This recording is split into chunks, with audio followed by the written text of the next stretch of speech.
हैदराबाद के बायोकेमिकल के स्टूडेंट में, जब बायोकेमिकल के स्टूडेंट ने हैदराबाद में अपनी पढ़ाई पूरी करी तो हैदराबाद के मेयर को एक चिंता हुई कि हमारे यहाँ जो सीवर की पाइपलाइन है, वो सीवर की जो पाइपलाइन है बहुत ज़्यादा होती है, उससे मटेरियल जो है वो एवरीडे बहुत ज़्यादा प्रोड्यूस होता है।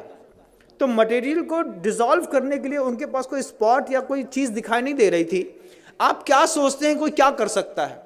जब ये क्वेश्चन मेयर के दिमाग में खड़ा हुआ कि जो मतलब मैन का बायो प्रोडक्ट है, जो भी मल वगैरह निष्कासित होता है, तो सीवर कनेक्टेड कर दिया, सबके यहाँ के सेप्टिक टैंक हैदराबाद में अलग कर दिए।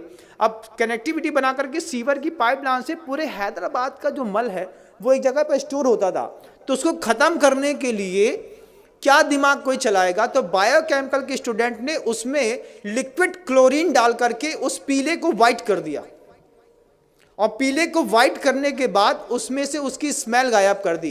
क्लोरीन NaCl, आपने अगर नमक का सूत्र सुना हो तो बंधुओं, मतलब सोडियम अलग होता है, क्लोराइड अलग होती है, NaCl2 ये उसका रासायनिक फॉर्म है।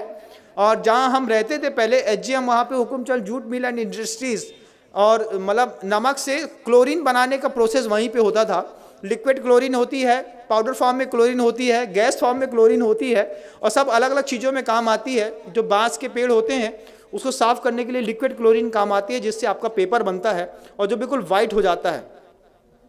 तो वो बायोकेमिकल के जो स्टूडेंट हैं, वो बायोकेमिकल के स्टूडेंट ने पूरे के पूरे जो मल हैदराबाद के बाहर इकट्ठा होता था उसमें क्लोरीन को डाल करके मिक्सअप करके पीले से वाइट कर दिया।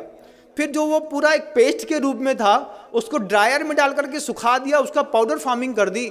और सबसे बड़ी बात तो ये है कि कानपुर की गुटखा फैक्ट्रियों में बेच करके, बड़ी बड़ी कंपनियों के गुटकों में पैक होकर के वो मल लोगों को पाउच में अंदर तक खिला दिया। ये ज्ञान के दुरुपयोग का युग है बंधुओं।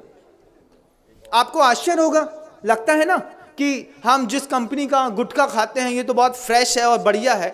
जब आपको पता चले कि बायोकेमिक के स्टूडेंट की इतनी बड़ी करामात है कि उसने पूरे के पूरे मानव के बायो प्रोडक्ट को क्लोरीन डाल करके उसकी स्मेल हटा करके और उसको गुटके में मिला करके उसमें फ्रेग्रेंस मिला दिया। फ्रेग्रेंस का कारोबार कितना बड़ा है कभी आप सोच भी नहीं सकते, कुछ नहीं सोच सकते। और आपको तो खुलते ही साथ ही खुशबू आती है, एक तेज स्मेल।